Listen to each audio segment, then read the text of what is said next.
Nagkakagulo sa bahagi ito ng Balotondo, Maynila nang abutan ng GMA News kanina. Isang lalaki kasi ang nabagsakan ng elevator sa 4 na palapag na gusaling ito. Ayon sa isa sa mga pulis na rumisponde sa lugar, nasa maintenance room na katabi ng elevator ang biktima at nakadungaw sa shaft o espasyong dinadaanan ng elevator ng datnan nila.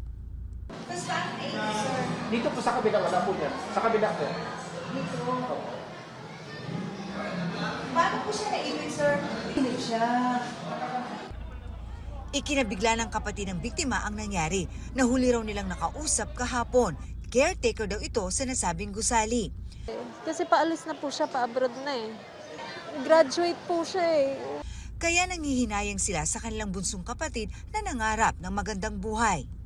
Tumanggi namang magbigay ng panayam sa GMA News ang nagpakilalang katrabaho ng biktima.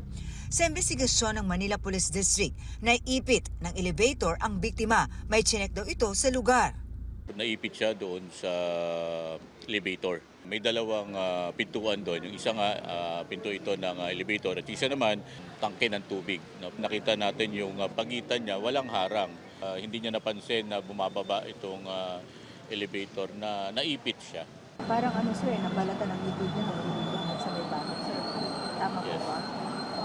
Pero hindi naman nabasag yung ano sir. Wala akong ganong impormasyon. Sasagutin naman daw ng may-ari ng gusali ang lahat ng gastusin sa pagpapalibing sa biktima. Kahit kami, willing kami sa investigation. Willing naman kami i-shoulder yung funeral, yung compensation ng pamilya.